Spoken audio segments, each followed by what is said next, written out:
transfer, and turning produces lateral weight transfer. It can also be influenced by other factors, such as the road surface, jumps and crests. Always try and manage the weight transfer at the moment it's required, whether accelerating, braking or turning. This will maximise the grip potential of each tyre, keeping you flowing in and out of sections throughout a stage. It is important to bear this basic principle in mind as you watch these guides, as almost all these techniques are used to manage weight transfer.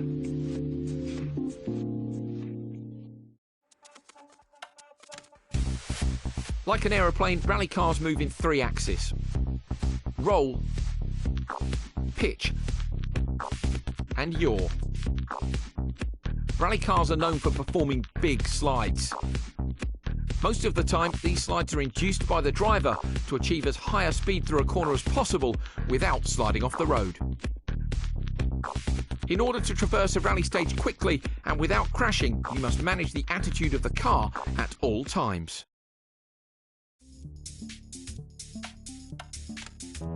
In rallying, the racing line means the same as in any other form of motorsport. That is, to straighten the track as much as possible through corners. However, unlike some other forms of motorsport where drivers use every inch of the track to find the perfect racing line, rally drivers have only one shot at each corner, so they often leave a small margin for error.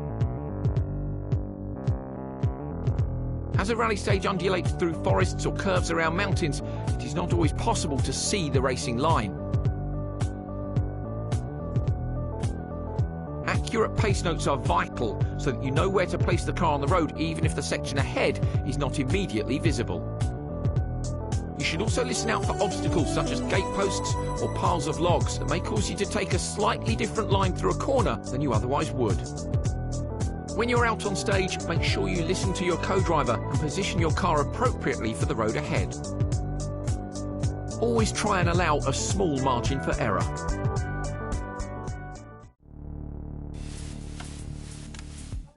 When you hear drivers talking about maximum attack, they are talking about when they are pushing as hard as they can to get the most out of the car. This often leads to some of the most spectacular moments in rallying as drivers set stage records or push too far and have an event-ending crash. Knowing when to push and when to be conservative are vital when competing in an event. If you're recovering from a mechanical issue and you're trying to make up time to the rest of the field, it may be a valid strategy to push harder as you have very little to lose. If you're in the top 3 and setting competitive stage times, it may be more sensible to take a conservative approach and avoid any big risks.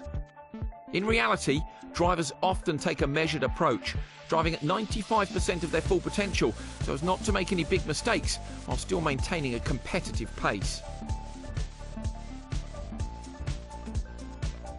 In dirt rally, this measured approach is advisable as you get to grips with your car and how it responds to the stages and the conditions.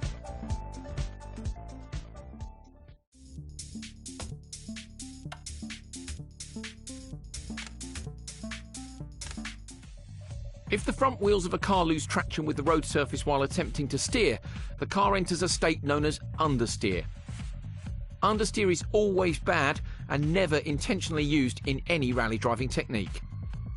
In fact, some of these techniques are used specifically to avoid understeer. Understeer occurs if traction has been partially lost. The car will continue to corner, but at less of an angle than the direction of the front wheels. The car will feel like it is pushing forward. In this situation, applying more steering angle often makes the situation worse, as doing so requires even more traction than was initially being asked of the front tyres. If the wheels have entirely lost traction, the car will cease turning and will slide in the direction it was travelling before the wheels locked.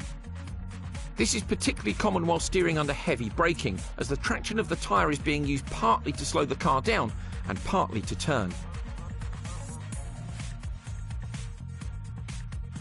The correct response is to stop any input to the brake and accelerator and reduce the steering angle.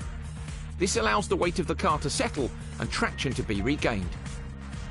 On loose surfaces such as gravel and snow, there is an increased chance of understeer due to the reduced level of grip, so techniques are often used to induce oversteer to prevent the car from understeering in the first place.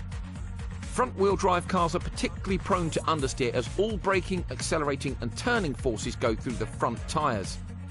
Understeer can occur while accelerating if the combined forces of acceleration